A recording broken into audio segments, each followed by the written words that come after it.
Hey there. Hi, hello. How are you? Fine, and you? Yes, very well, thank you. Thank you for joining us, Andrea. We're just waiting for everyone to come in and we'll get going then. Perfect.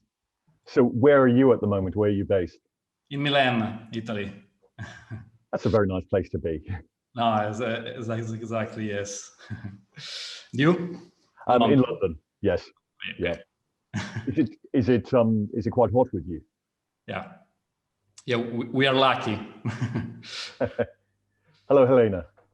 Hi, Hi. how are you?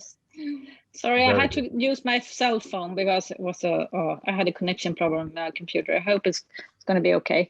Not a problem. That looks completely fine. Just waiting for a few more people to join us, and the remainder of the speakers. So where are you? In England? Yes, I'm in England. I'm based in London at the moment. Unfortunately, I don't know about you guys, but I was meant to be in Algiers, but Me sadly, too. I know. Real pity. Yeah, real pity, real pity. I was so looking forward to going Yeah. there. I was always dreamed about going to Algiers. Well, there's next year. I'm hoping that things will sort themselves out and we can all meet up in person. Yeah. Hopefully. Hopefully, yeah. Exactly. You never know. You're in Stockholm, I assume. Actually, I'm based in Stockholm. This week, I'm in Paris. Ah, very nice. Yeah. So I just decided when I couldn't go to Algeria, I decided I could go to Paris instead. Just work out from here. So I have a couple of interviews and some stuff to do anyway. So yes, it works out since we're still working from home for my journal. So it works out.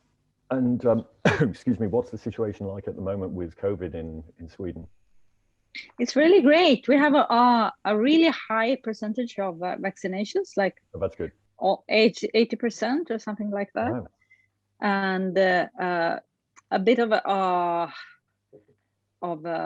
contamination among young people, but most of the older ones are vaccinated, double vaccinated. So it's looking good, actually. That's very good. And what about you, Andrea? What's it like in Italy at the moment? It's quite good, but the problem is that yesterday the school reopens, so we are waiting for the numbers in the next weeks because last year this is the problem in Italy, the main problem. So we hope that it's going good, but we are waiting for more numbers. Yeah, but I think it's the same here in London. It's just 2 weeks they've been open and it's waiting. Per, hello. Thank you for joining us. Hi there. Hi. Lovely to meeting you, Andrea, and everybody. Great. I'm glad you could join us. She's from Barcelona. Which another place that I'm just exuding jealousy here because I've just been telling the British Council guys it has been the worst weather here today. Hey, it's London in September. It's pouring it down. So I'm very jealous of anyone who's in any place that's nice and hot. I was just being told it's 37 degrees in Algiers today, which perhaps a little too hot, but It's quite good here. That's very good. Radar, I just want to check with Per's sound. Is that okay? Repeat again, please. I'm just at Per's sound. Could you turn your microphone on, Per, please? Yeah, he's done. Right. It's just there was just a little bit of feedback. I just wanted to check that was okay. Okay. 3, 1, 2, 3. My check. 1, 2, 3. Yeah. Oh, that's okay. Okay. I think we're still waiting on a few more people. Wahiba? Yes, absolutely. Hi, everyone. So, hi everyone. So we are still waiting for Nabil Haji and Salim Agar, the representative of Critic Films in Algeria, So sorry for the late. No, it's okay. Yeah, okay.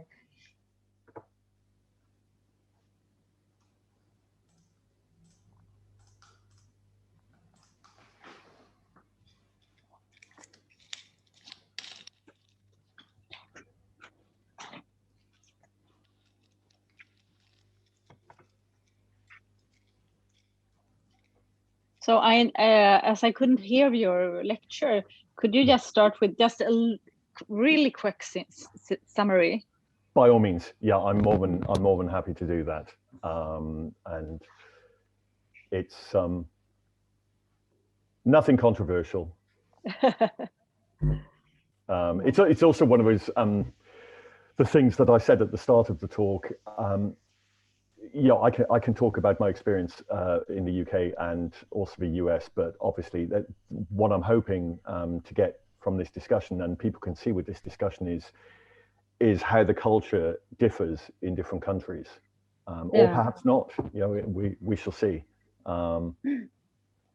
But yes, I'm more than happy to start with just that. And I think Wahiba will have said to you as well, we've got about an hour and a half, but we'll do 50 minutes to an hour, 45 minutes to an hour of us talking, and then we can open the floor to questions from the audience. Mm-hmm. Okay, so yeah, so I think that we're going to start now and let the people who are really late because a reason or another to join through this session. So, okay. مساء الخير. Hello everyone et bonsoir à toutes et à tous qui venez de rejoindre notre webinaire intitulé La crise du criticisme, un panel de discussion qui sera animé par Jan Hayden-Smith, qui vient justement de présenter une lecture sur le sujet. Nous indiquons et nous rappelons que la traduction vers l'arabe et le français de toute cette conversation est disponible via le lien Zoom. Donc, nous sommes aussi diffusés sur Facebook en direct et donc vous pouvez interagir et poser vos questions de 8h à 8h30. Donc, on aura quand même 30 minutes de débat et de questions-réponses. Donc, s'il vous plaît, posez vos questions sur le Q&A sur Zoom et sur Facebook. Nous suivrons justement sur la page unique Algérie vos commentaires. Donc, j'ai le plaisir de rappeler que Gilles Silima, les rencontres de critiques cinéma, c'est une première en Algérie qui est organisée par 6 membres de UNIC, le cluster Algérie, qui compte tous les centres culturels et services culturels des ambassades européennes représentées en Algérie. Bien sûr, nous rappelons et nous remercions nos partenaires qui sont le Centre algérien de développement du cinéma, le Centre algérien de la cinématographie et bien sûr la délégation de l'Union européenne et le Filmscope qui tous les trois, ils ont essayé et ils nous ont transmis des films et l'accès de films en format numérique. Alors, donc, je présente et j'ai le plaisir de vous présenter Jan Hayden-Smith, donc, qui représente la contribution du British Council Algérie et le Royaume-Uni au programme Gilles Silima à travers une formation de critique de films dispensée à 36 jeunes Algériens qu'on espère vont nous rejoindre ce soir. Donc, ils ont été soigneusement sélectionnés et la formation continuera justement jusqu'au 16 septembre. Alors, il est journaliste, critique de films et éditeur. Il a été rédacteur en chef de l'International Film Guide depuis 2011. Il est rédacteur en chef du Curzon Magazine et rédacteur en chef de la série 24 Frames. Donc, il a contribué à de nombreuses publications, bien sûr, et aussi à représenter le British Council à travers et à l'occasion de plusieurs événements à travers le monde. Donc, là, maintenant, j'ai le plaisir de laisser la main à Jan Hayden-Smith pour présenter nos experts critiques européens qui participeront à cette conversation. Et bien sûr, nous attendons la présence des estimés Nabil Hadji, qui est aussi critique arabophone, et Salim Agar aussi, directeur de la Cinémathèque francophone et arabophone, donc peu importe. Je vous laisse la main, Jan Hayden-Smith. Merci. Merci, Wahiba, and good evening, everyone. As you know, the name of this discussion, the title of it is The Crisis of Criticism, and I'll just introduce a little bit about that title in a moment, but I want to introduce our guests. First of all, Helena Lindblad is a representative of the Swedish Embassy and Swedish Institute in Paris.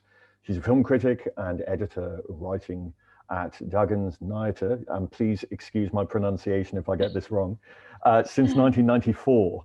The most widely distributed Swedish daily newspaper, and she's also responsible for the weekly Filmfredag supplement devoted to cinema every Friday.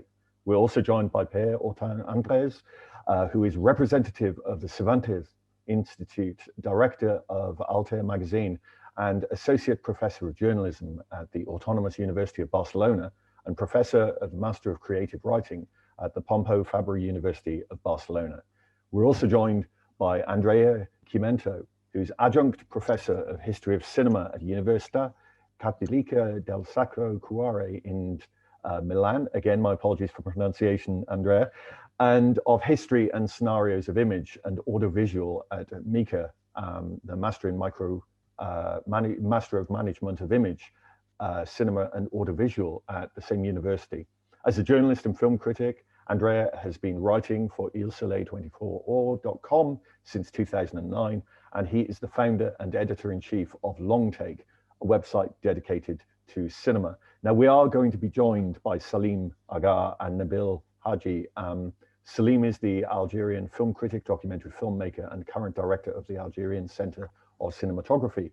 He's about to finish his book, Erisala, the story of film on Islam, and is in the process of editing a 5th documentary feature on cinema, the camera and the rifle, which will revisit the cinema of the Algerian War. Nabil Haji is an Algerian journalist, film critic, and professor at the High National School of Journalism and Information in Algiers. He has directed 8 short films and several documentaries. He worked as a producer and executive producer and served as a member of jury at several international film festivals in Algeria and the Arab world. So welcome to you all. Thank you for joining us today. Just a brief overview for anyone who wasn't present for my lecture earlier, which was also entitled The Crisis of Criticism. I looked at 5 elements. I talked about why I wanted to become a critic and my passion for criticism that introduced me to the world of cinema and gave me a greater understanding of the process of filmmaking. I then moved on to talking about the commercial imperative of cinema. Basically, has the role of the critic been impacted by commerce? Are we at a point where people, newspapers, magazines aren't so much interested in critics anymore? They're more interested in the money produced by the film industry. And an example that I gave, and this is a very specific UK example, but whereas once in the past we would have a critics list of the top 5 films to see, critically acclaimed films, films that might not show in all cinemas, but were the best films screening at that time. That's been replaced by the top 5 box office successes of the week. So is film now no longer qualitative? Is it actually commercial? And how does that impact criticism? I also spoke briefly about the political perspective, not just from the perspective of censorship, but politicians becoming critical of critics. This is less of an issue with cinema, but it certainly has affected the art world a great deal, with controversial art forms being attacked, particularly by publicly funded, if the artworks are showing under the auspices of a politically funded organization, or a publicly funded organization. Also, just talking about the idea of criticism in a global community. One of the things that some people have criticized in the UK particularly is the white maleness of film critics. And should we now be looking at a more expansive, diverse kind of critical community that takes into account age, gender, sexuality, and race? And finally, I spoke about criticism in an online age. Can you really call a 165-character tweet a review? But on the flip side of that, has the internet and online blogs and online magazines, made the critical establishment, made the critical community, not just in the UK or in Europe, but all around the world, a much more open and diverse place. So, with that in mind, normally I go into these discussions with dozens and dozens of questions.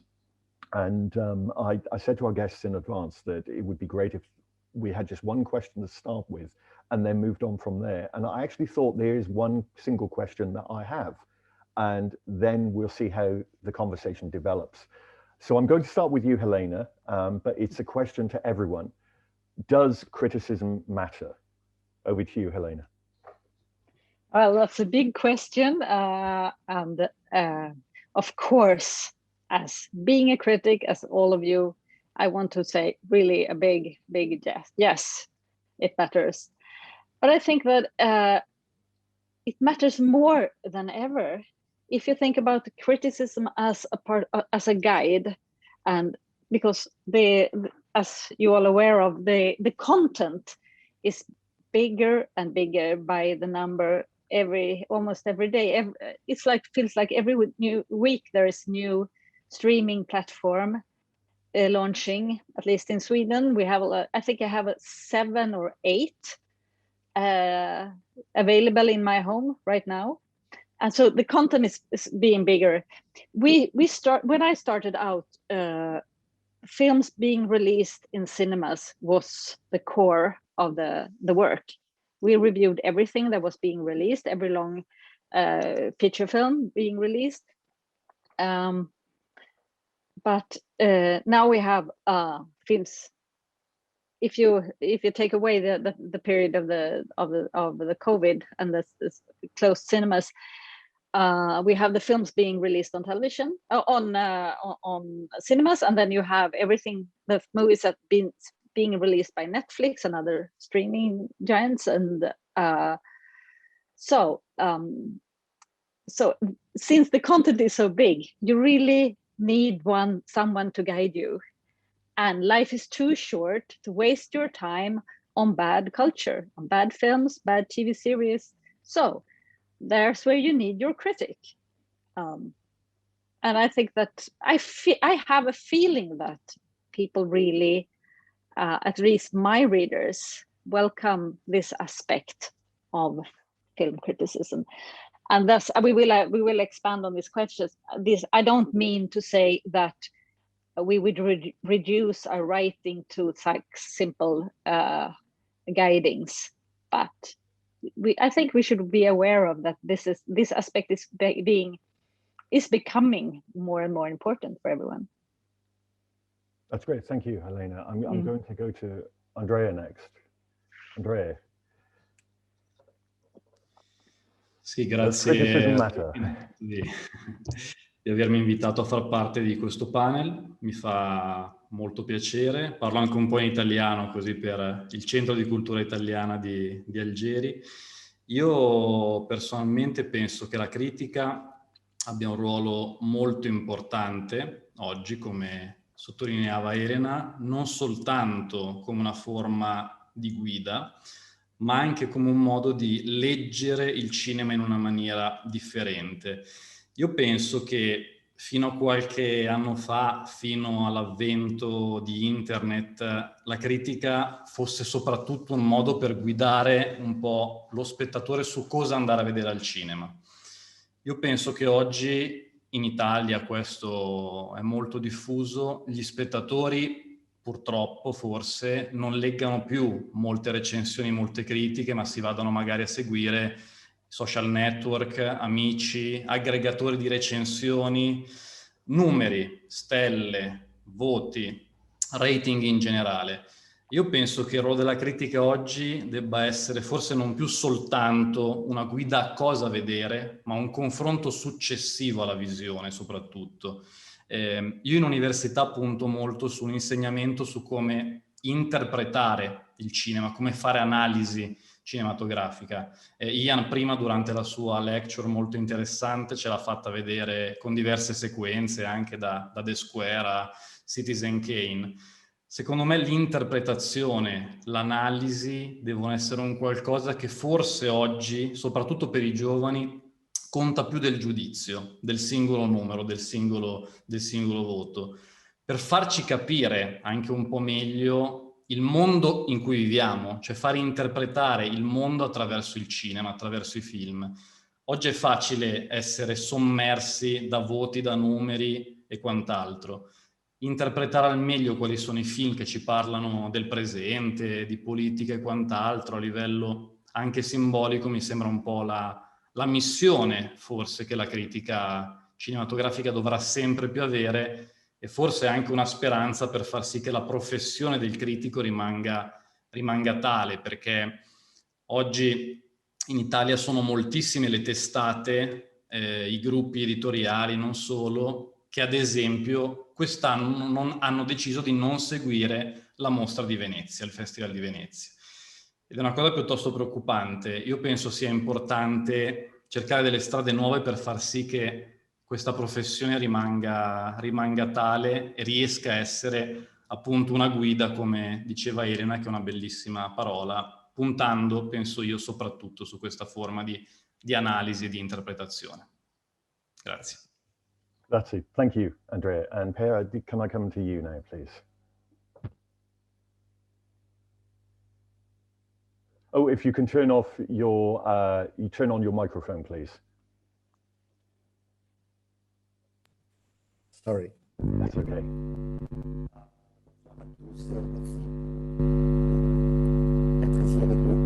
Bon, je vais parler en español. Para mí la respuesta, Ian, a tu pregunta, y discrepo totalmente de lo que plantea. Sorry to interrupt here. Are you able to play with, we've got a lot of interference coming through. Could you take out your microphone and put your earphones and put them back in? Just, Okay. that's okay. Better. That's perfect. Sorry. Yo discrepo un poco de la visión que plantea Helena, porque no me gusta plantear la idea de lo que es bueno y lo que es malo, ¿no? O sea, yo creo que esa ha sido una visión del siglo XX, de la crítica, definir como una especie de miurgo en la tradición clásica de los dioses, qué era lo bueno y qué era lo malo, y a mí esa es una situación que me preocupa. Me preocupa que el crítico siga siendo, la crítica siga siendo una visión de definir lo que es bueno y lo que es malo. Yo creo que eso, para aquellos que tengan a bien creer en algún ser superior, puede ser una labor de Roma o de la Meca o de Jerusalén, pero no es la labor de un crítico definir lo que es bueno y lo que es malo. En ese sentido, a mí me molesta mucho la crítica religiosa, la crítica que plantea este tipo de disciplinas morales con valores éticos como lo bueno y lo malo. Yo considero que no hay grandes diferencias en eso, y en eso soy muy, si quieren ustedes, Foucaultiano, de todo es un discurso y aquí la verdad, la bondad y la maldad la define aquel que vive. Entonces, en ese sentido, yo creo que la crítica ha perdido gran parte de su sentido, lo que hacemos ha perdido gran parte de su sentido en el siglo XXI, sobre todo porque la crítica cultural se distinguió durante muchos decenios por diferenciar aquello que se consideraba cultura, básicamente la literatura, el cine y las artes, y aquello que eran tendencias que poco a poco se iban asimilando, por ejemplo, la moda o la gastronomía, que formaron poco a poco parte de nuestro universo cultural, en el sentido de crítica cultural, ¿no? Durante las últimas décadas del siglo XXI, estas dos últimas décadas, esa división se ha roto, se ha perdido. La crítica cultural, desde mi punto de vista, ya no tiene sentido como crítica cultural de cine o de gastronomía o de moda o de fashion. Ya eso yo creo que ya no tiene ningún sentido, y especialmente en un mundo como el del cine, que siguiendo pues, a uno de mis admirados maestros, Peter Greenaway, la experiencia de la sala de cine ha muerto. El cine no tiene ningún sentido como se concibió en el siglo XX, y es una actividad que tiene más que ver con la nostalgia del pasado que no con una actividad real a día de hoy. Mis sobrinos tienen 20 años y prácticamente no van a las salas de cine, ¿no? En una ciudad como Barcelona. Tengo parte de mi familia mexicana y sucede lo mismo, ¿no? Entonces, creo que hay que buscar, y la crítica cultural, si tiene algún sentido, y la crítica cinematográfica en particular, si tiene algún sentido hoy, es si es capaz de adaptarse al presente, porque no tiene sentido seguir haciendo discursos del siglo XX cuando llevamos 21 años del siglo XXI, ¿no? Y yo creo que hay mucho conservadurismo, demasiada nostalgia, y bueno, pues no me parece que ese sea el camino para encarar el futuro con claridad. Y creo que es relevante, sí es relevante la crítica, si es capaz de adaptarse al siglo XXI. Thank you. And unfortunately, during the last part of your translation, I don't know if this happened with our guests as well, but the translation completely went for me. I want to come back to you in a short while. Wahiba is at the British Council is working on this now to make sure it's okay. But I noticed that we have been joined by Nabil Haji, who I'd like to welcome. Hello, Nabil. I think your microphone is on. Is off, Nabil. You need to turn it on. مساء الخير. مساء الخير. Hello. Hello. Hello. Welcome. Thank you. Thank you. So the question that we started with is, does criticism matter?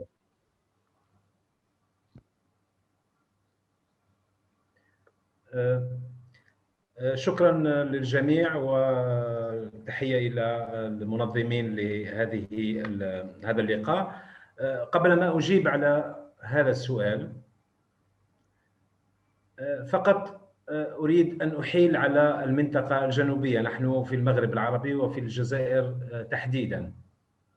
قبل ما نتحدث على النقد بشكله العام أو أزمة النقد، نتحدث الآن في الجزائر على موضوع أزمة السينما، لأنه لا يمكن أن يكون هناك نقد سينمائي في غياب السينما. فنحن كحالة جزائرية أتحدث، تغيب السينما، ليس هناك عروض في القاعات، وليس هناك مهرجانات سينمائية، وليس هناك حياة ثقافية بشكل عام، يعني لأنه النقد السينمائي مرتبط بأنواع أخرى من الفنون كالمسرح، الموسيقى، الفن التشكيلي وغيرها والأدب. فهناك أزمة حقيقية في الجزائر مرتبطة بأزمة السينما. مع الأسف في سبعينيات القرن الماضي كانت السينما مزدهرة في الجزائر، وكان النقد مزدهرا من خلال الصحافة المكتوبة، من خلال الإذاعة، من خلال التلفزيون. وعندما أصبحت هناك أزمة سينما في الجزائر فأصبح الحديث على النقد في غير موقعه، لأنه لا يمكن أن يتطور النقد ويعيش في غياب السينما كمنتوج، كفرجة سينمائية في القاعات السينمائية، كفعاليات، كمهرجانات سينمائية. كانت لدينا مجلات خاصة بالسينما، من بينها مجلة الشاشتان التي أصدرت في السبعينات والثمانينات، ولكنها توقفت لدو زيكرون، وهي مجلة مهمة بالعربية والفرنسية، وكان يكتب فيها نقاد من الجزائر والعالم العربي والعالم، وكانت محطة مهمة جدا لتطوير النقد السينمائي في الجزائر. اليوم نحن نعيش أزمة إنتاج، أزمة حركة الأفلام في القاعات أغلبها مغلقة، وهنا لا يمكن الحديث على النقد بكل يعني حضوره في غياب كل هذه، لأن السينما أو النقد السينمائي لا يمكن يتطور في غياب الحياة السينمائية، مثل ما هو موجود في أوروبا، أنه في قاعات، في مهرجانات، في إنتاج، في أفلام تصدر كل أسبوع، فهناك الناقد لديه مادة ليشتغل عليها.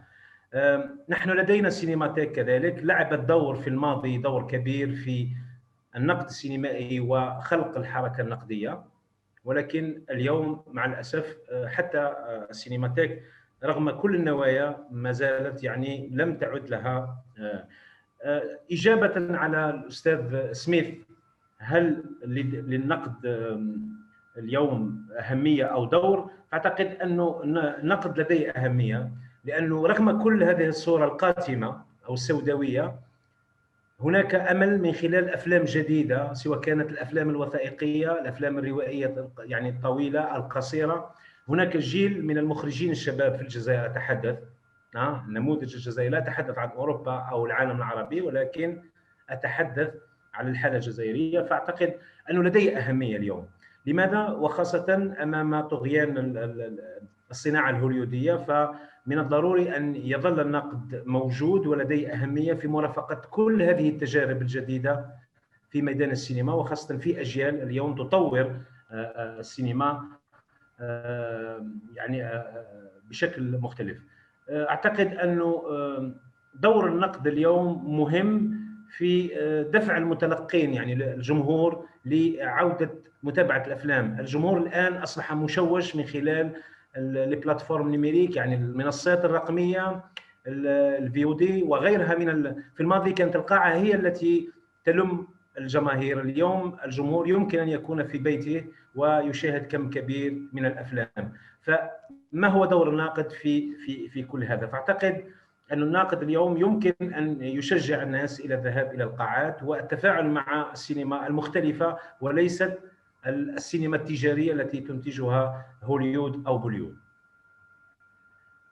النقد يمكن أن يكون له دور اليوم من خلال مرافقة الأصوات المبدعة، التجارب الحداثية، والأصوات المهمشة والأفلام الهشة، لأنه هناك أزمة إنتاج حقيقة موجودة في العالم. فهناك أفلام تنجز بإمكانيات بسيطة وبظروف صعبة ولكنها مهمة بالنسبة. فعلى الناقد هنا أن يكون مرافق لهذه التجارب.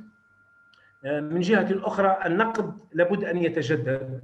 النقد الذي نعرفه في الستينات والسبعينات والثمانينات وحتى التسعينات ليس بالضرورة أن يكون كاليوم، لأنه في الماضي كانت هناك علاقة بالمكتوب، المطبوع، الجريدة، المجلة. الآن الجماهير تتلقى مرتبطة أكثر بهواتفها النقالة أو هواتفها الذكية. فعلاقتنا بالمكتوب الورقي، وهنا على النقاد التفاعل مع هذه التكنولوجيا الجديدة حتى يواصلوا مهامهم في الاشتغال على الأفلام ويتكيفون مع هذه التكنولوجيا الجديدة ويصلون إلى عدد أكبر سواء الجماهير أو صناع الأفلام.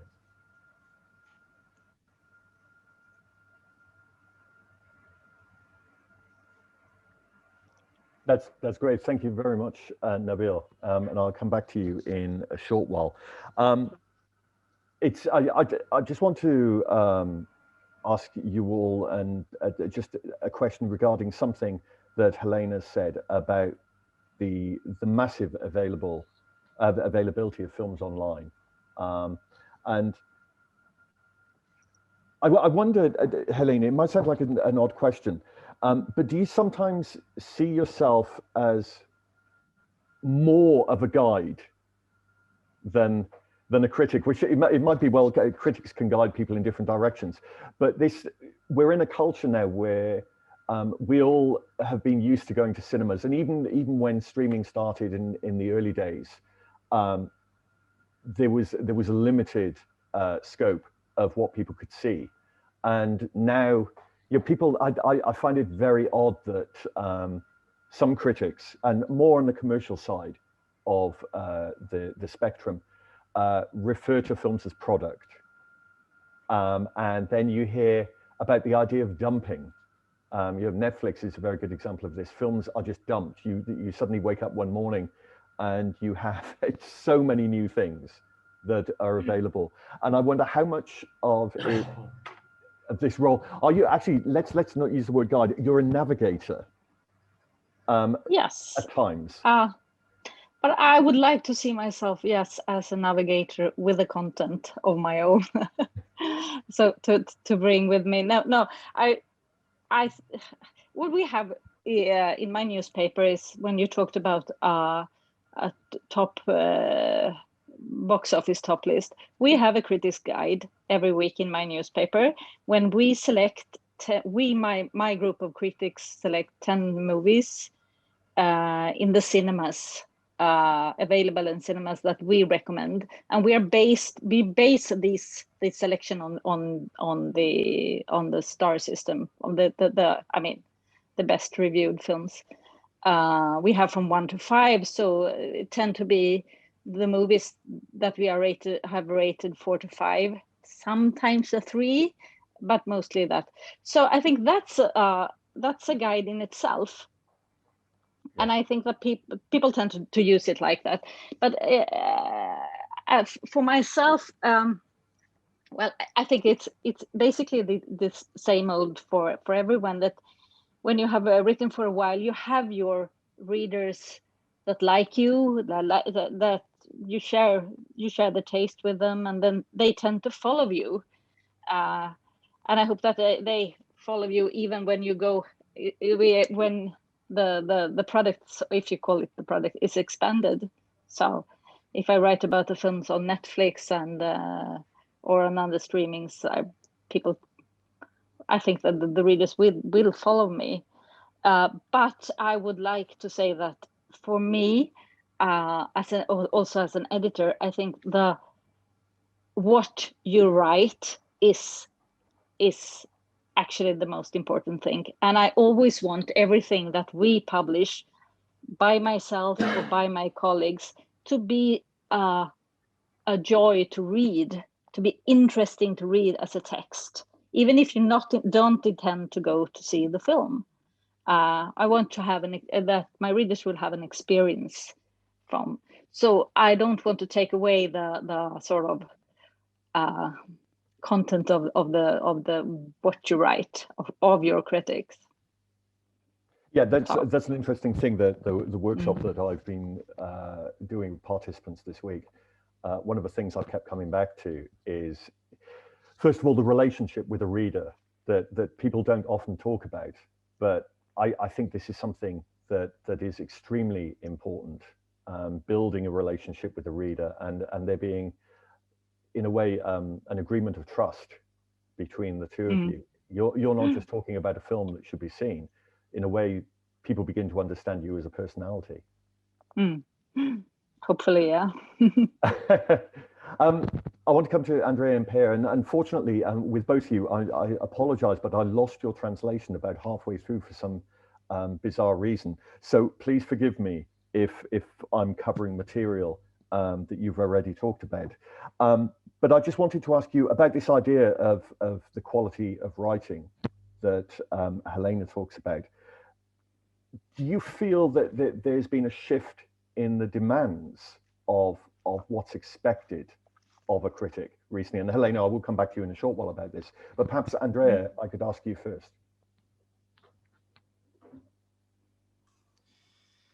Sì, diciamo che in Italia c'è un detto che dice che tutti quanti sono allenatori di calcio e critici cinematografici. Quindi tutti sanno allenare giocatori o sanno scrivere di cinema. Quindi vedo Andres che sorride, forse anche in Spagna. E, diciamo che quindi questa cosa che fare critica, anche quando magari all'inizio dicevamo quale lavoro vuoi fare? Voglio fare il critico cinematografico, magari così ci ridevano un po' in faccia, no? Ma come? È un lavoro andare al cinema, vedere i film, giudicarli. E quindi questa cosa porta sicuramente una grande responsabilità nella conoscenza del cinema, ma anche delle altre arti, io penso molto anche della storia, del presente, dell'attualità, della politica. Cioè, per me fare il critico è cercare di avere una visione il più ampia possibile anche degli altri ambiti. E chiaramente per sopravvivere in un mondo del genere, con questa professione, la qualità della scrittura deve essere molto alta, però anche, come diceva Agi, a mio parere il fatto che oggi siamo dentro questo contesto digitale ci porta non soltanto a dover essere di alto livello nella scrittura, ma capire i mezzi in cui ci troviamo, facendo diventare magari i nostri lettori degli spettatori, magari di interventi come quelli che stiamo facendo, magari con video recensioni, video lezioni, pareri anche con del materiale visivo. Quindi non è più soltanto una forma di scrittura, ma di comprensione un po' del mondo intorno, e per sopravvivere penso che la qualità debba essere alta, se no il nostro lettore, spettatore dice vabbè, arrivederci, vado a seguire un altro critico, o magari neanche un critico, ma 5 miei amici di Facebook o quel gruppo o quell'altro.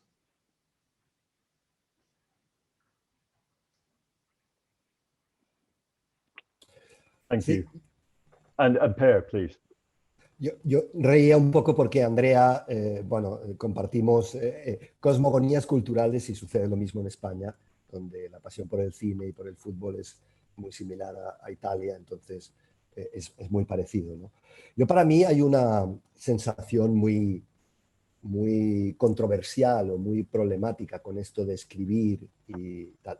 Ian, tú planteabas antes que si se podía hacer una crítica en 256 caracteres de Twitter, ¿no? Una crítica de cine. Mi pregunta nada retórica sería ¿por qué no? ¿Por qué no se podría hacer eso, ¿no? Gran parte de los análisis más relevantes de los ensayos de Montaigne o de Lichtenberg son aforismos que no tienen más que 2 frases, ¿no? Y que resumen gran parte del conocimiento humano y de la sabiduría en muchas pequeñas palabras, ¿no? ¿Por qué no se podría escribir en Twitter una gran crítica de cine? Yo no veo cuál es la limitación de eso, ¿no? Si los grandes filósofos, Nietzsche, Montaigne, ensayistas, han hecho gran trabajo de filosofía en 2 frases, ¿por qué no se podría hacer crítica de cine en las palabras o los caracteres que caben dentro de un tweet, ¿no? Yo creo que es como... Hay conceptos de trabajo intelectual que creo sinceramente que no tenemos del todo ajustados, ¿no? Hay demasiadas cárceles de lo posible, hay demasiadas autocorrecciones, autocensuras, autoproblematizaciones de cuestiones que no son un problema. O sea, el mundo cambia. La cultura audiovisual, en otro tiempo llamada cine, nunca está quieta, nunca está parada, siempre nos descoloca, siempre nos sorprende, y así tiene que ser, ¿no? La cultura audiovisual, que en otro tiempo llamábamos cine, no es lo que deciden las productoras, ni las plataformas, ni los festivales de cine, por muy independientes y culturales que sean, tampoco las academias, las universidades, ni los periódicos.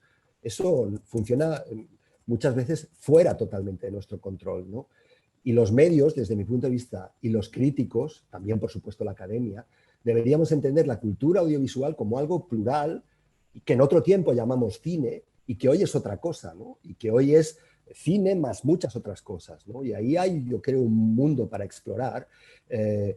Sinceramente, a mí me sorprende mucho que películas que se critican en los medios, en Europa, en España, en Estados Unidos, tengan 1000 espectadores, ¿no? Y yo no creo que eso las haga ni mejores ni peores, ¿no? Simplemente lo que digo es por qué, de la misma manera que nos analizamos críticamente el problema del box office, estoy de acuerdo con lo que planteamos críticamente, ¿por qué una película independiente que es horrenda, horrible, aburridísima, que gana premios en un festival tiene que tener la repercusión pública o el apoyo de la crítica o tal? ¿Por qué? Yo me sigo haciendo preguntas que no son nada retóricas, me gustaría tener respuestas, pero no las tengo, ¿no? Yo creo que los medios y los críticos, en sentido cultural general, a mí no me gustan las parcelitas de trabajo de los críticos que hacen gastronomía, los críticos que hacen moda, los críticos que hacen cine. Yo prefiero hablar de crítica cultural en general, dándole la importancia que la cultura tiene para la vida de los seres humanos. Creo que entender la cultura audiovisual de eso que en otro tiempo llamamos cine, no tiene que corresponderse, por ejemplo, con la agenda de novedades o con, por ejemplo, la situación de los festivales o con, por ejemplo, los gustos particulares de los críticos y las críticas. Es una cosa que siempre me ha sorprendido. Que pocas personas critican de manera sólida y seria aquello que no les gusta, pero que forma parte de un gran análisis cultural de lo que significa la vida de los seres humanos hoy, ¿no? Por ejemplo, es muy difícil conectar con los jóvenes a partir de las ficciones narrativas del cine convencional, pero ellos tienen otras ficciones narrativas que son diferentes a la del cine que representamos aquellos que ya tenemos canas, que somos mayores, y son igual de ficciones, igual de interesantes, igual de narrativamente relevantes que las que fueron para nosotros Ciudadano Kane o Ikiru, Kurosawa. Y eso no puede establecerse desde mi punto de vista en una sensación de superioridad moral de un tipo de generación como la nuestra frente a unos chicos y a unas chicas jóvenes que narran y se cuentan el mundo a través de sus cines diversos, diferentes, extraños para nosotros, en otras plataformas, con otros formatos, con otras narrativas que no son los nuestros, ¿no? Y yo creo que esa superioridad moral que representa cierto tipo de crítica cultural, en este caso nuestro, cinematográfica, a mí me parece muy dañina también para el concepto global de cultura, ¿no? Creo que hay que trabajar críticamente primero y antes que nada con nosotros. ¿Quiénes somos? ¿Qué es lo que hacemos? ¿Por qué lo hacemos? ¿Cómo nos relacionamos con aquello que no nos gusta o que no entendemos? ¿Y cuáles son las preguntas que surgen de ahí? cómo nos relacionamos con otras generaciones, con otros sentimientos, con otras ideas que no son las nuestras, pero que nos surgen y nos plantean otro tipo de preguntas, ¿no? Thank you.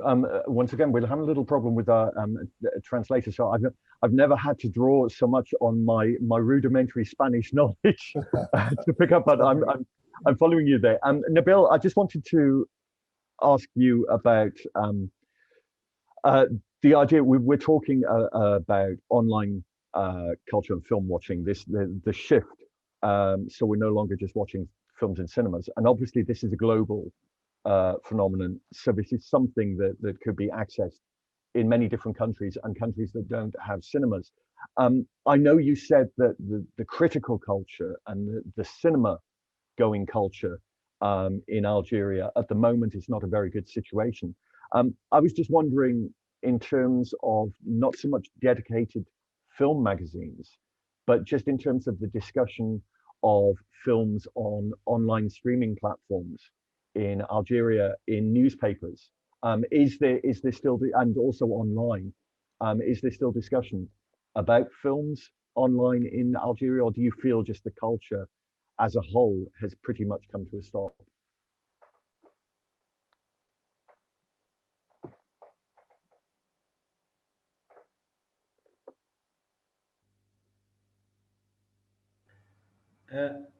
شكرا على السؤال. في الحقيقة فيه ملاحظة مهمة خاصة في الجزائر، يعني أنه الذين يكتبون عن السينما في الجزائر هناك من يكتب باللغة العربية وهناك من يكتب باللغة الفرنسية، فهناك اختلاف كبير يعني بين اللغتين على المستوى نوعية الكتابة وأسلوب الكتابة.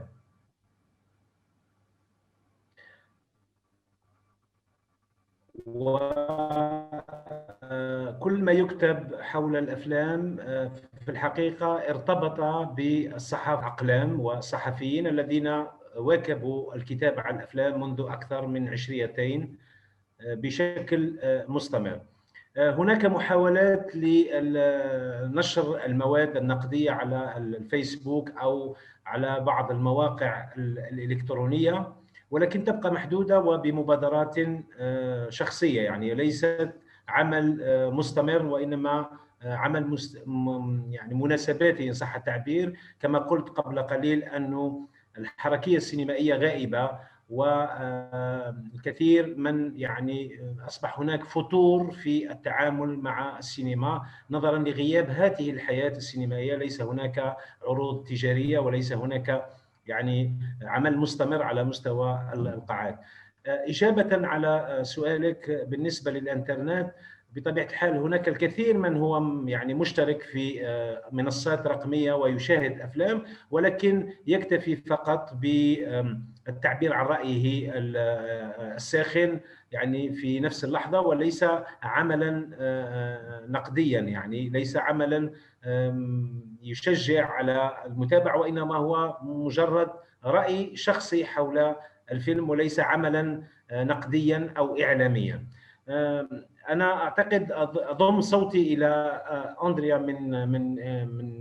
من إسبانيا، أنه لابد على النقاد الآن أن يتفاعلوا مع هذا الجمهور الجديد الذي يتعاطى مع هذا الكم الكبير من الصور، فلابد أن تتغير أسلوب اللغة والكتابة. في الماضي يمكن نكتب عدد كبير من الكلمات، يعني مساحة كبيرة حول الأفلام. الآن لابد أن نكثف هذه المادة ونحاول أن نبسط الأشياء، لكن دائما بالحفاظ على أدوات الكتابة النقدية حول الأفلام، ونحاول أن نخلق هذا الجسر بين الدعاية للفيلم أو الترويج للفيلم والاشتغال على محتوى الفيلم وأدوات الفيلم من داخله. يعني هل الفيلم يجدد في اللغة السينمائية أم لا؟ هل هناك تطور بالنسبة لهذا المخرج؟ هل لهذه السينما؟ فأعتقد أنه التكنولوجيا الرقمية مفيدة جدا، وهي التي ستحرك العمل النقدي، يعني لأنه في الماضي كنا بأريحية نشاهد الأفلام بأريحية والمجلة تخرج كل شهر، فلدينا الوقت للكتابة على الأفلام. أما الآن فالأفلام كثيرة والمنصات الرقمية والمواقع الإلكترونية وشبكات التواصل الاجتماعي تلعب دور كبير، فلا بد أن تكون كتابة رصينة تتفاعل مع هذا الجمهور والجديد بلغة يمكن أن تكون قريبة من وجدانه وتحفزه على متابعة الأفلام والاستفادة من قيمة الأفلام، خاصة الأفلام السينما المؤلف أو الأفلام الجادة أو الأفلام التي فيها مواضيع إنسانية كبيرة، على خلاف الأفلام التجارية ذات الاستهلاك الواسع. Great, thank you.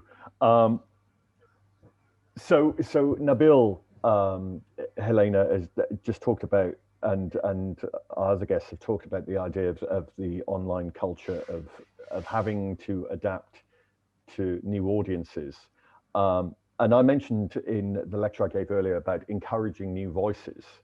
But at the same time, we all know what social media platforms can be like in terms of the slightly more toxic element of it. And I wondered what your opinion is of the way that the role of the critic has changed, of basically having to respond more in a moment. There was a time when if you wrote for as you do, you write for a weekly newspaper, you can see a film and you actually have a time to think about it. But there are so many publications now that have a corresponding website. And the first thing is, right, once you've seen a film, I want you to come out. I want you tweeting a reaction. Then I want you posting something straight away. Then I want you publishing it on Friday. And I just think it's insane, this idea that, yeah, I actually was at Cannes once, and I was sat next to someone tweeting during the film. And I overheard someone say, could you please stop tweeting? And they said, no, I'm writing my review. And they said, but the film's not over. How can you do that?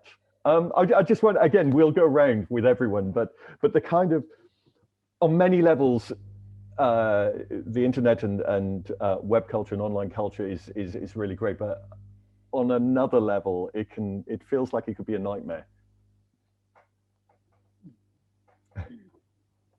So Helena, what do you? This is not an accusation. You want just so we're clear, none of the people here were in Cannes. Yeah, well, that's interesting. I've been to Cannes many times. What we do, we never write reviews from Cannes directly from films. Right. We always save we tend to save the reviews for when the film opened in Sweden, and that's because Swedish is such a small language. No one cares outside of Sweden. You can't compare us with like the trades like Variety or Hollywood Reporter or Screen or all them, who they publish their reviews directly. But mind you, the critics have seen them before. They never write straight out of Cannes. So I mean the big ones. Yes. Yeah. So they always say. So that's a bit of an illusion, and it took me a while to understand how, for example, Owen Gleiberman, which I tend to read a lot from Variety, how he could post 5,000 science review 10 minutes after the film was done. But what we do is we tend to publish like reactions of the films, more attendance to how the film was received and the buzz around it, and we save the reviews for later. That's for the festivals, but I think it's a two-way thing about the new age of instant publishing tools. It's what I noticed that, which I like, that reviews have become news. So a review is news if it's what kind of films they talk about. If we are talking about Dune or the review is news. So we try to publish it as soon as possible, of course, but never before the opening day. Right. We keep the opening day, so we never publish in beforehand.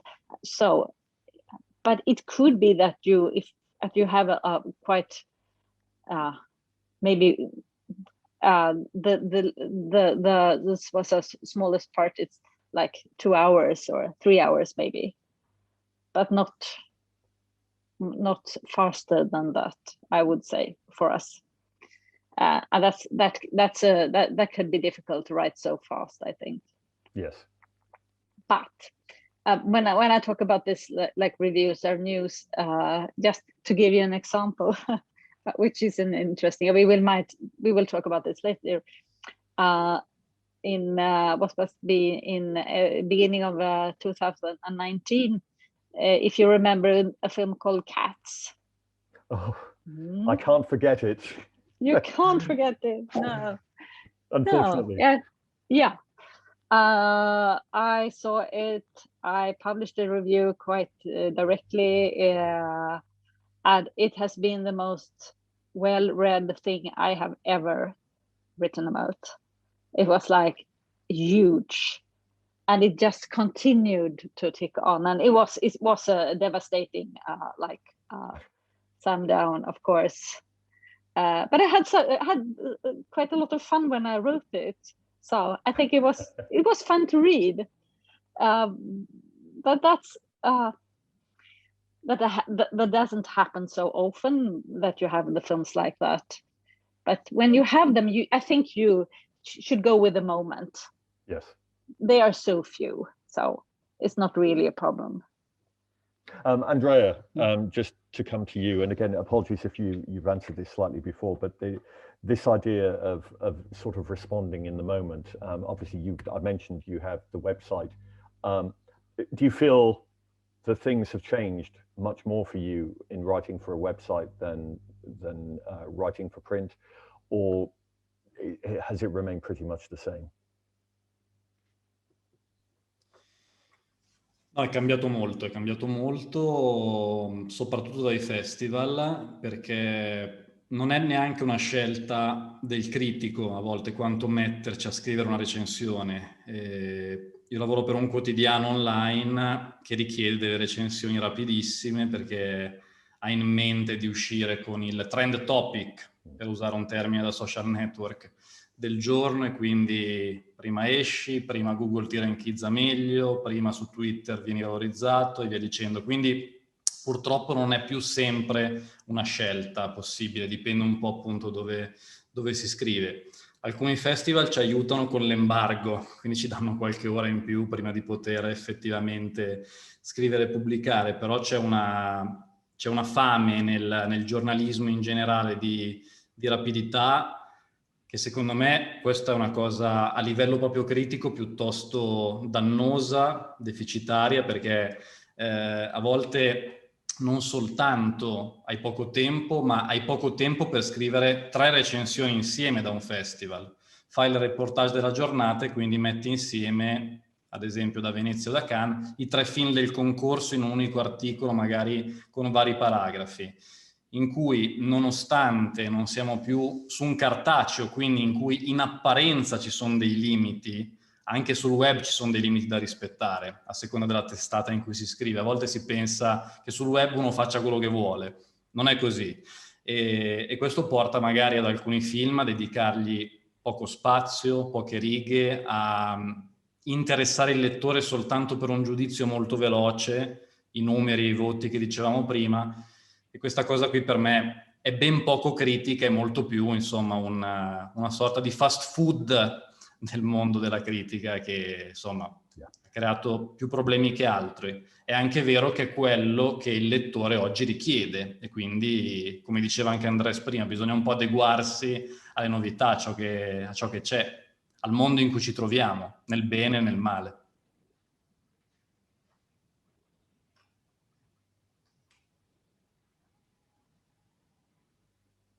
Thank you. And I can imagine, and all 3 of you, or 4 of you I know, have attended festivals. And likewise, I've done that. And it's one of those funny things that festivals look so glamorous. And I always have people saying to me, oh, wow, you must have a really great time at that festival. And I'm not a coal miner. I don't work in a horrible physical job. I enjoy what I do. but I can't say that I've ever been to a festival and honestly said I've loved every single minute of it. There's that moment, the opposite of Cats, Helena, where you do see the most brilliant film. I showed a clip from Ruben Östlund's The Square earlier, and I remember the first time I saw that, and it just blew me away, just the ideas it was playing with. But knowing that you're constantly under pressure, your next thing you have to get out, you have to make sure you write something, can make it slightly less than enjoyable than it could be. Per, what's your experience? And just to talk generally, like I was saying about the online culture. Es muy difícil trabajar en un festival. Yo he tenido la suerte de trabajar en las dos partes, como director presentando películas y como crítico analizando el trabajo de otros compañeros y compañeras, ¿no? Directores y directoras. Y estoy de acuerdo contigo, Ian, en esa idea de que es bien difícil plantear una situación agradable mientras estás trabajando durante una semana o 15 días en festivales como Cannes, Venecia o San Sebastián o Berlín, ¿no? Son situaciones muy complicadas, con mucho estrés, con muchas dificultades. Y entiendes también muchas veces las dificultades que tienen los propios cineastas, los actores, las actrices, aquellos que trabajan ficción, o la gente del mundo del documental, que es más mi mundo, el documental o el art film, el film más artístico independiente, las dificultades que ellos tienen en relacionarse con esos espacios, ¿no? Porque genera muchísimo estrés, muchísimas dificultades, hay una competencia muy grande. Digamos, son paraísos del neoliberalismo más agresivo. O sea, realmente todo el mundo compitiendo en una situación, en muchos casos muy fea, ¿no? Por vender sus películas, por tratar de destacar, por buscar un espacio específico y diferente al de los otros, aunque en muchos casos incluso son amigos o amigas o comparten mundos y cosmogonías cinematográficas, ¿no? Yo creo que el festival es una prolongación o un epítome o un resumen muy claro de muchas de las cosas que no han funcionado bien en el mundo del cine en el final del siglo XX y en el principio del siglo XXI, ¿no? Por eso también estamos donde estamos, desde mi punto de vista crítico, ¿no? O sea, de una separación total de gran parte de los intereses del público, una separación total de gran parte de los intereses de cierto tipo de industria, el glamour, la moda, los vestidos, quién lleva las joyas y los relojes de quién, ese tipo de cosas que el cine ha construido durante un tiempo como glamour, pero que hoy ya se sitúan en otros espacios, ¿no?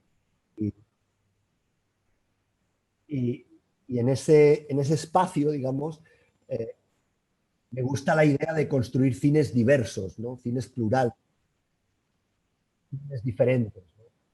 Y yo creo que luego hay muchos espacios pequeñitos, festivales pequeñitos, muestras pequeñitas, donde tú encuentras realmente el verdadero sabor, desde mi punto de vista, de lo que significa aún hoy seguir haciendo cine y criticar, entre comillas, el cine. No, I completely agree. I think one of the things, I think it's quite funny as you were just saying then, talking about my comment about how tough a festival can be. I just imagine this idea of people somewhere watching this playing the world's smallest violin for us, thinking, "Oh, poor you, having to go to a festival." I mean, it's brilliant. So please, no one think that it's a horrible thing to do. It is quite amazing. I know we're going to open to any questions that people may have. While I'm waiting for some questions to come in, and if you want to type them in the chat box to me directly, I can read them out. It's probably easier that way because apparently we had a bug in Zoom, which is why the translation kept coming and going. But while I am waiting, I do have one question that I don't know how easy this is for all of you to answer, but you all write in various capacities in one way or another. And I want to start with you, Nabil. How do you write? Do you have a specific way of writing that, just imagine you have enough time. Is there a specific way that you like to write? Nabil, first, start with you.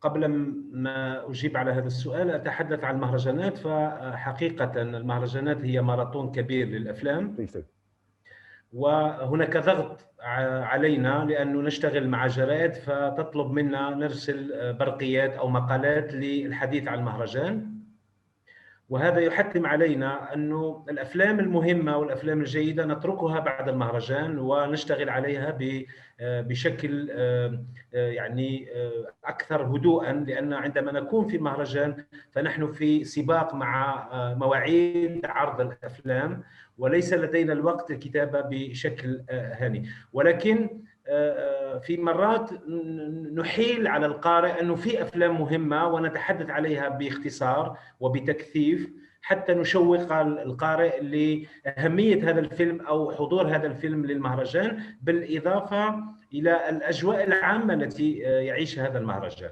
أما بالنسبة لسؤالك حول طريقة الكتابة، فأعتقد لكل ناقد طريقته وأسلوبه في علاقته بالثقافة السينمائية. فهناك نقاد جاءوا من مجالات أخرى، هناك جاءوا من الصحافة، وهناك من امتزجت مثل ما يحدث معي. فأنا اشتغلت في الصحافة وكان لي علاقة بالإنتاج والإخراج السينمائي، فهذه العلاقة المزدوجة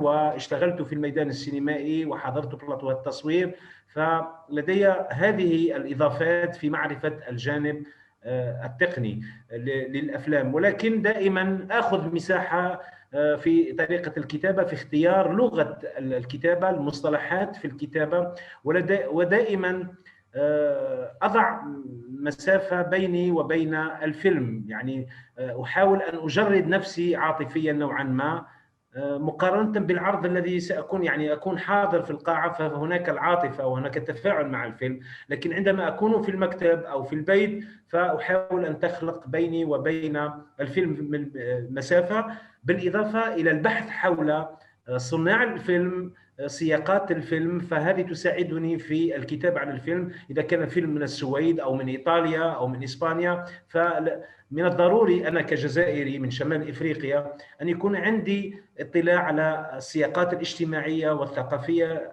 التي جاء منها هذا الفيلم. يعني يختلف على الفيلم الجزائري عندما أكتب عليه، فأنا أنتمي إلى هذه البيئة، فمسافة أقرب نوعا ما، والتفاعل مع الفيلم يختلف. فمثلا مرات أجد نفسي مع فيلم كوري أو فيلم ياباني فهو بعيد ثقافيا ولغويا وغيرها بالنسبة لي أنا من شمال إفريقيا، من منطقة عربية وإسلامية. فمن الضروري أنه الناقد عندما يتعاطى مع أفلام بهذا الشكل، وخاصة الأفلام المهمة، أن يأخذ وقته بشكل يعني كبير حتى يحيط بالفيلم ويستخرج منه العناصر الأساسية في الكتابة عنه بشكل، لأنه دور الناقد هنا هو تحبيب هذا الفيلم وتقريب هذا الفيلم من القارئ حتى يذهب إلى القاعات إلى مشاهدته أو البحث عنه في منصات رقمية لمشاهدته. وكذلك أن أسلوبي أنا يختلف بطبيعة الحال على الناقد البريطاني أو الناقد الفرنسي،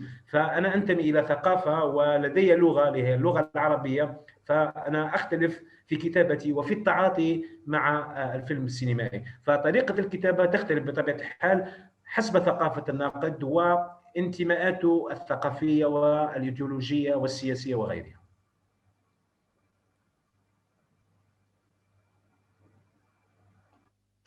Thank you, Nabil.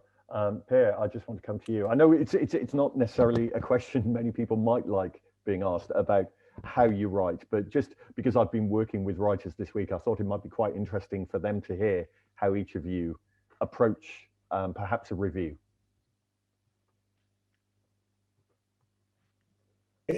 Nunca es fácil escribir, nunca es fácil escribir. Y menos sobre una cuestión que te apasiona, ¿no? Muy difícil. Es muy difícil analizar pasiones, ¿no? Y el cine es una pasión para todos nosotros. Y entonces ahí las cuestiones se complican, ¿no? Imaginemos a un crítico literario que escribe sobre aquello que más les gusta, que es la literatura, ¿no?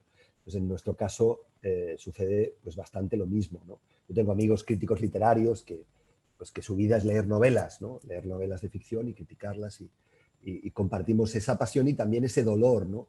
Porque en muchas ocasiones, por ejemplo, nos vemos obligados a criticar a amigos personales o a gente que conocemos o a gente con la que compartimos vidas, ¿no? Y es una parte, es verdad, como tú decías antes, Ian, que no es estar trabajando en una mina de carbón, pero hay situaciones que se vuelven difíciles, ¿no? Cuando tú tienes que ser duro o tienes que ser directo y agresivo en tu crítica con un colega o una colega que consideras que no ha hecho un buen trabajo, ¿no? Y es difícil, es realmente difícil escribir sobre crítica cultural en general. Podemos compartirla con otros colegas que hacen otro tipo de críticas y especialmente en el mundo del cine. Y sobre todo en un mundo del cine tan complejo y tan competitivo como se está volviendo hoy. Ya lleva muchos años siéndolo, ¿no? Pero cada vez es más complejo y más competitivo. Y realmente en ese sentido no es un trabajo en muchas ocasiones agradable, ¿no? Por ejemplo, criticar a colegas o ser duro con la opinión profesional sobre un colega. Yo creo que además nosotros incorporamos, creo que Nabil, Andrea y yo podemos incorporar también una visión más latina del hecho, ¿no? Más mediterránea del hecho, ¿no? Y es que es muy difícil no mezclar la parte personal y la parte profesional, ¿no? Es muy difícil para nosotros. Yo creo que los anglosajones tenéis esa virtud superior a nosotros. En otras cosas sois mucho peores que nosotros, pero en eso sí sois mejores, desde separar lo profesional y lo personal, ¿no? Que muchas veces a nosotros nos cuesta mucho más, ¿no? Y yo creo que ahí sí hay unos ítems y unos elementos culturales que tienen que ver con eso, con culturas pues que son diferentes, ¿no? Y esa parte, para mí la parte más difícil es separar lo profesional de lo personal. No sé qué opinarán mis colegas, pero esa para mí es la parte más complicada, ¿no? Thank you for that. Andrea and Helena, I'm going to come to you in a moment, but I do want to welcome Salim Agar, who has joined us. Thank you very much for joining us, Salim. We've been talking just about the general landscape of film culture and film criticism, and we've just got onto this question that I think you heard Nabil as well as Pierre answer about the process, how you write, and Nabil has given us a very detailed overview of the situation of Algerian cinema at the moment, both in terms of its critical culture and its the culture of exhibition and production. And I was just wondering to bring you in at this point to talk about your own process when it comes to writing, and if you did want to add anything, your own thoughts about the critical culture in Algeria at the moment.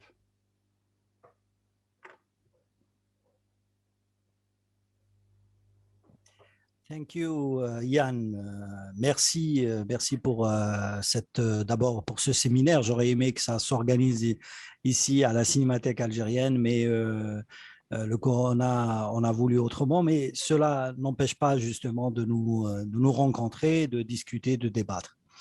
L'intervention de Nabil Hadji est très intéressante parce que vous savez, en Algérie, on a une grande particularité, peut-être même chose pour vous, c'est qu'on a deux langues de critiques, les critiques arabophones et les critiques francophones.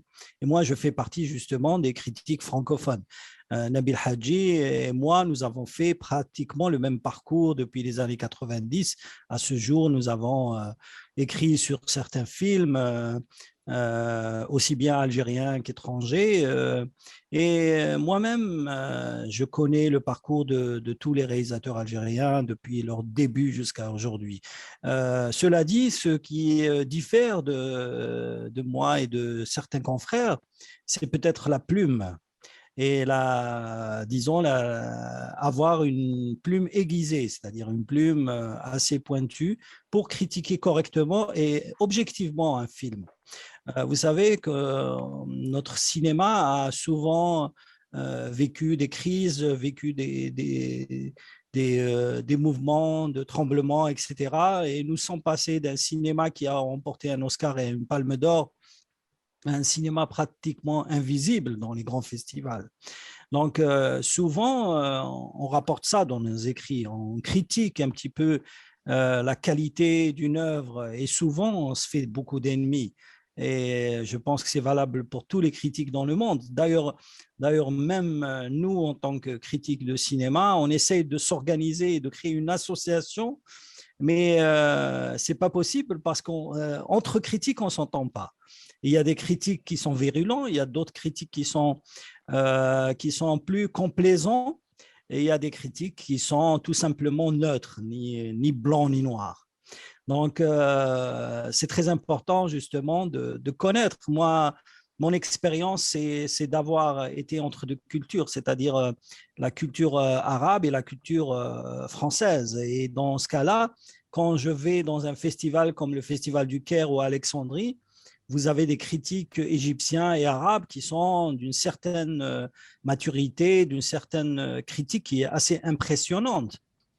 La même chose en France. Malheureusement, chez nous, on n'a pas une véritable armada de critiques. On a quelques critiques, on peut se compter sur les doigts d'une seule main, des véritables critiques qui ont un background, qui ont un bagage, qui ont une culture générale. La base d'un critique, c'est d'abord regarder un film, savoir l'analyser, le décrypter, lire entre les lignes et parfois même entre les images. Et c'est pour ça que c'est très important aujourd'hui d'enseigner la critique cinématographique. C'est ce qui nous manque ici en Algérie.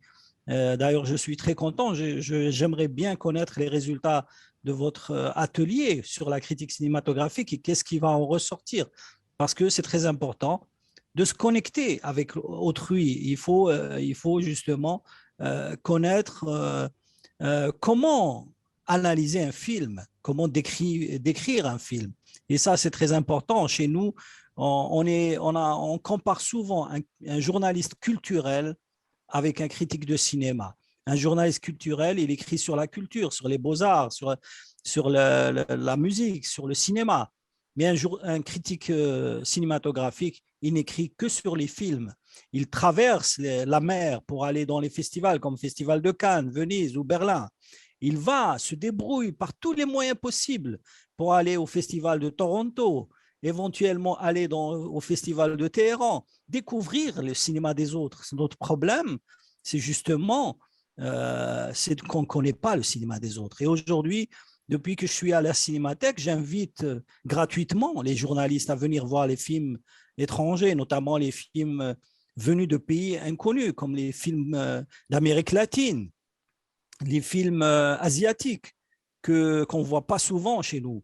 Donc, on est trop branché cinéma européen, cinéma américain et cinéma arabe. Mais il y a des cinémas beaucoup plus intéressants, notamment les cinémas brésiliens, argentins, chinois, mais aussi iraniens, qui sont très, très beaux à voir.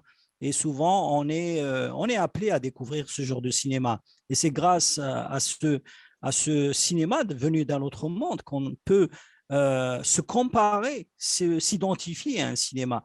Souvent, certains journalistes ou certains critiques que je rencontre ici à Alger, ils disent, voilà, ma référence, c'est les Égyptiens, ma référence, c'est les Américains, mais ils ne regardent pas les films français. Les films français ont un style, les films italiens ont un autre style, espagnol autant. Donc, il est très important de s'intéresser au cinéma des autres. Et il y a des cinémas qui sont beaucoup plus, disons, démonstratifs, comme le cinéma colombien, le cinéma argentin.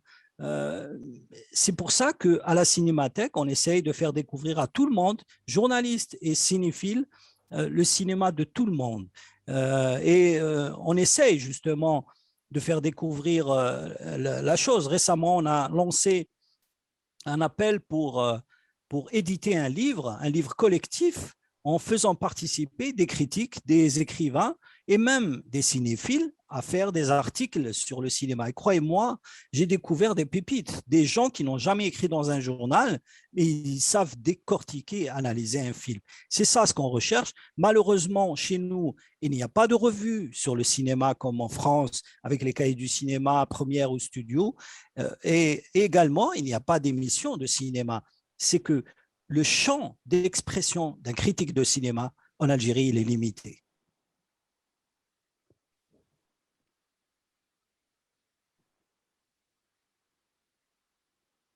Thank you very much. Just to quickly answer your question about the participants in the workshop this week. They've been great. I know quite a number of them are listening in now. So they won't speak to me tomorrow unless I say something wonderful and glowing about them. Perfect.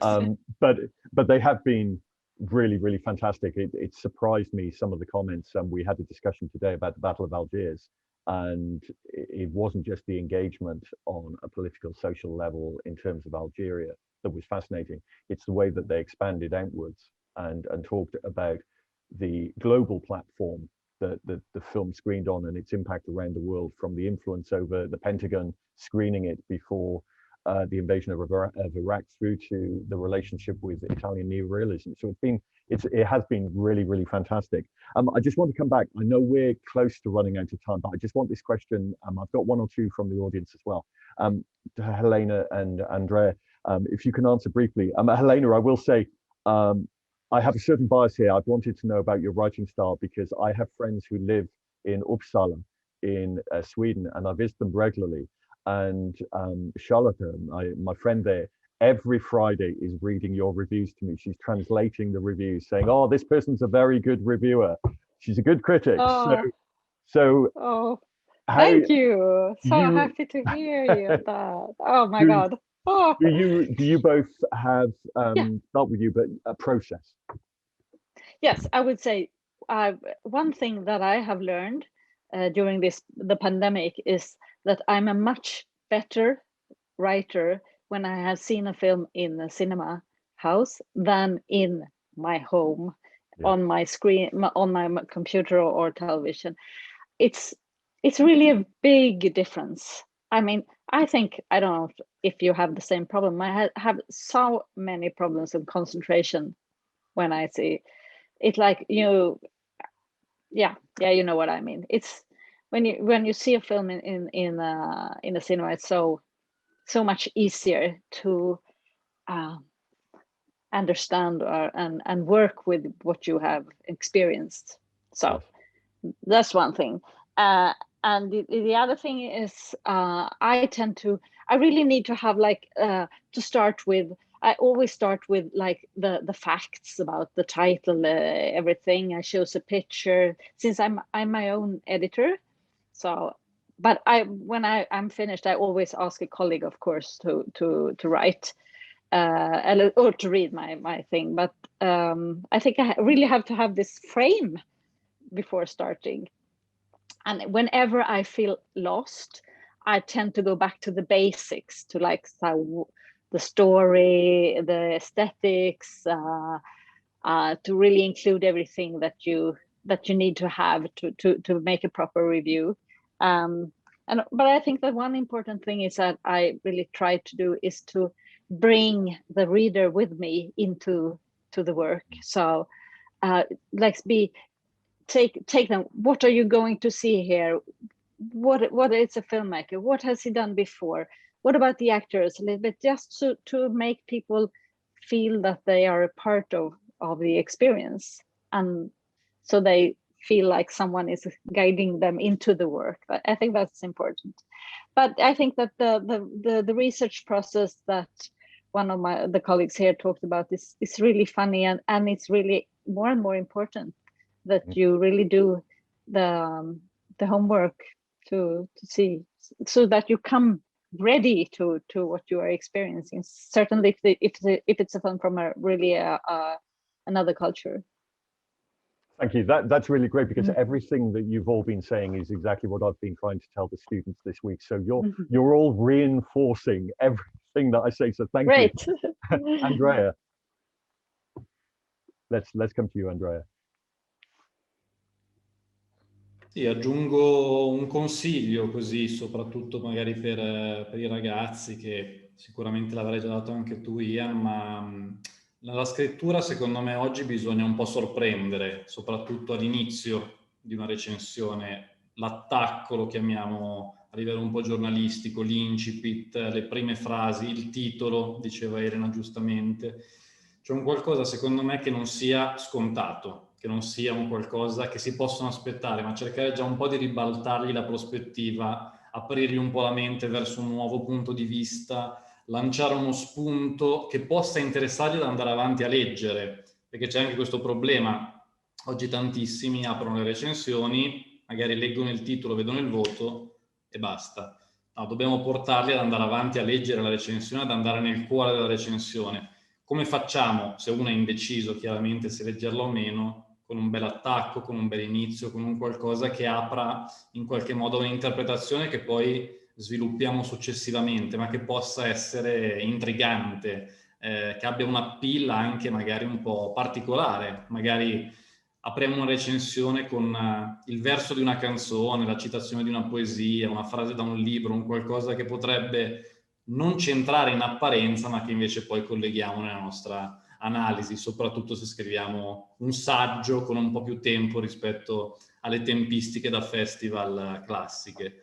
E aggiungo un'ultimissima cosa: Elena diceva vedere i film al cinema è tutta un'altra cosa per il critico, ancora di più vedere i festival nelle sale, perché quest'anno abbiamo vissuto anche, ad esempio con la Berlinale, i festival in streaming, e insomma un'esperienza davvero, secondo me almeno, molto difficile, molto che porta a deconcentrarsi. Anche il lavoro del critico insomma ne risente.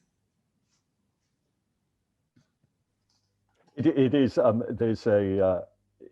There's a Filipino filmmaker I like very much, Lav Diaz, who, as a rule, doesn't make a film under 5 hours long. And I was trying to explain to someone what it's like attending an online festival. And I said, if you watch a Lav Diaz film, it's the cinematic equivalent of water torture, having to watch this on a very, very small screen. We've had a few questions coming in, and what I'm going to try and do is put them all into one, so that I can ask you all as a final comment. There are questions asking about the democratization of cinema with online culture, which we've talked a little bit about. And I know Mr. Agar's talked about objectivity, and Randa has asked here about the critic and how much they feel they have to be objective. And also about some questions about how much you write if you like a film or don't like a film. I guess what I'd like to ask is the responsibility that you each feel as a critic in representing what a film is. I think we've all had an instance where it's very easy, and please trust me, Helena, you're not alone in the response to Cats that you had. We all know there's that one film that we could write one line that is a wonderful killer line, that we know it's a brilliant piece of writing, but there's that moment as well of thinking, wow, that's quite cruel. I just wonder how you each feel about the responsibility as a critic when you're reviewing something to find a balance, and how easy it is to find that balance. Perhaps I'll start with you, Helena. Are you there, or she might have, I think, unfortunately, she might have had to go. Per unfortunately had to go as well. So actually, Andrea, I'll come to you first, if you don't mind. Dunque, la responsabilità è molto alta, perché bisogna cercare un po' di togliere una parte del nostro gusto personale e provare a essere un po', tra virgolette, oggettivi, che mi sembra fosse una domanda che c'era. Chiaramente la critica cinematografica, secondo me, non può essere oggettiva totalmente. Io non credo in questa cosa qua, però diciamo che in parte bisogna cercare un po' di togliere un po' il proprio gusto, tra virgolette, e cercare di portare avanti delle prove di quello che diciamo. Ecco, questo può essere oggettivo, magari lavorando molto sui confronti tra un film e l'altro, tra altri film del regista, cercando di capire il tema della nazione, da dove provengono i film. Nabil l'ha spiegato molto bene, cioè se vediamo un film giapponese dobbiamo entrare in quel tipo di discorso lì, cercando di essere il più concreti, oggettivi, tra virgolette, possibili. ed è complicato. È per questo che la responsabilità secondo me è molto alta, soprattutto per il fatto, a mio parere, non tanto di guidare gli spettatori su cosa vedere, ma magari su cosa scoprire, come diceva Salim. Andiamo a scoprire un qualcosa che non conoscono, non fargli scegliere tra i 3 film che hanno in sala a disposizione, ma magari fargli scoprire la cinematografia coreana, come è successo un po' all'inizio del nuovo millennio, in cui in Italia non tanto i giornali istituzionali, ma i giovani delle università, i blog di cinema ci raccontavano di Kim Ki-dok, Park Chan-wook, Lee Chang-dong, prendo loro come esempio. Cioè portare il lettore a incuriosirsi in qualcosa che non ha direttamente a portata di mano. Quello secondo me è una grande responsabilità che abbiamo. Thank you very much indeed. And I'm glad you mentioned the great South Korean director Lee Chang-dong, who's Burning. I saw in a festival a couple of years ago, and I think it's an extraordinary film. Salim, can I come to you with this idea of the responsibility that you feel as a critic? Oui, tout à fait. Je suis très d'accord avec Andrea. Aujourd'hui, le cinéma mondial ne se fait pas avec le cinéma parfois européen ou américain. Comme l'a dit, le cinéma coréen, notamment le sud-coréen, est aujourd'hui très présent. Il a même envahi Hollywood. Aujourd'hui, les films coréens ne sont pas disponibles dans les salles algériennes, ni même pour le public. Moi, j'ai commencé la critique et même à adorer les films de Akira Kurosawa. J'étais un fan de Toshiro Mifune. Donc, le cinéma japonais m'a donné des couleurs, m'a donné de l'envie de regarder des films, surtout dans une salle de cinéma. C'est toujours feutré et coloré. Aujourd'hui, le cinéma sud-coréen, notamment les films catastrophes, envahissent un petit peu le monde. C'est un peu grâce. Vous savez, chaque pays il a son style de cinéma et son genre. Justement, notre problème, nous, c'est de rester au niveau, disons, du cinéma. On n'a pas de genre western, action, etc. On est resté dans un cinéma beaucoup plus algérien, basé sur l'histoire, basé sur le social. On n'a pas recherché un genre particulier comme le cinéma indien qui a un cinéma très connu dans le monde à travers le cinéma chantant.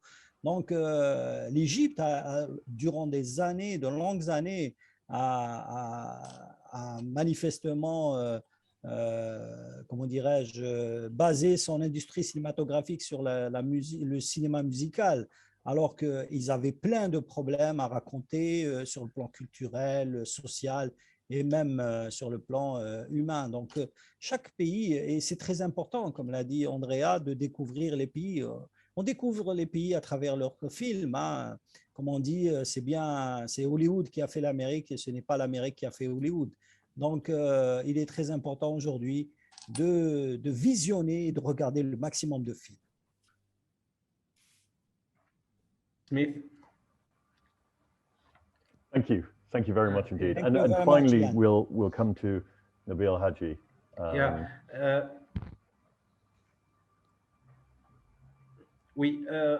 نعم أنا أعود إلى المسؤولية الناقد، هي مسؤولية كبيرة إن صح التعبير. بالنسبة للتوازن، يعني التوازن بين الموضوعية والذاتية هي مسألة كما قال سليم، يعني صعب أنه تكون عندك موضوعية لأنك تتعامل مع عمل فني، وكل عمل فني له سياق سياسي واجتماعي وثقافي والبلد الذي ينتمي إليه.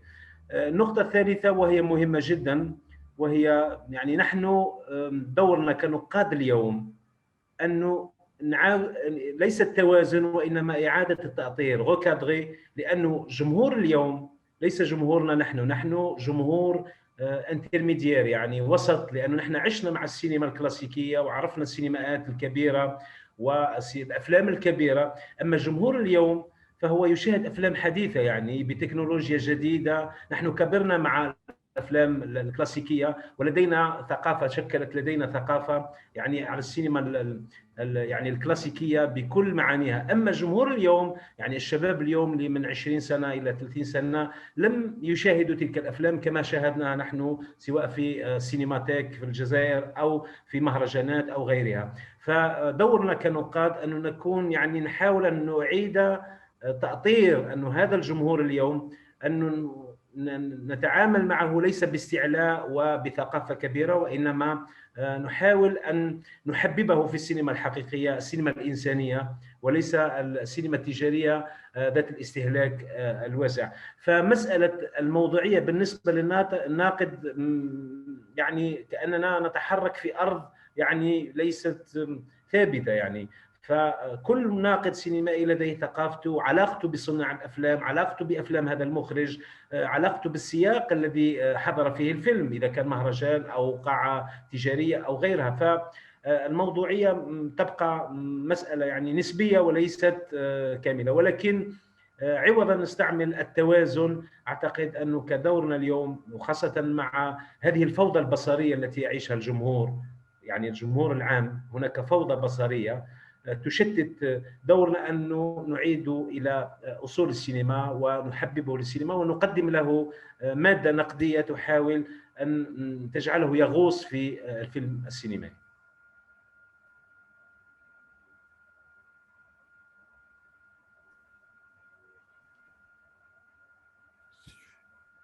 Thank you. I love the idea, and that's possibly a perfect phrase to end on, the reframing the audience of today. As is always the case with these events, we could go on and on and on for a very long time, but unfortunately we all have lives outside of Zoom. I just want to thank our guests today, Nabil, Haji, Salim, Agar, Andrea.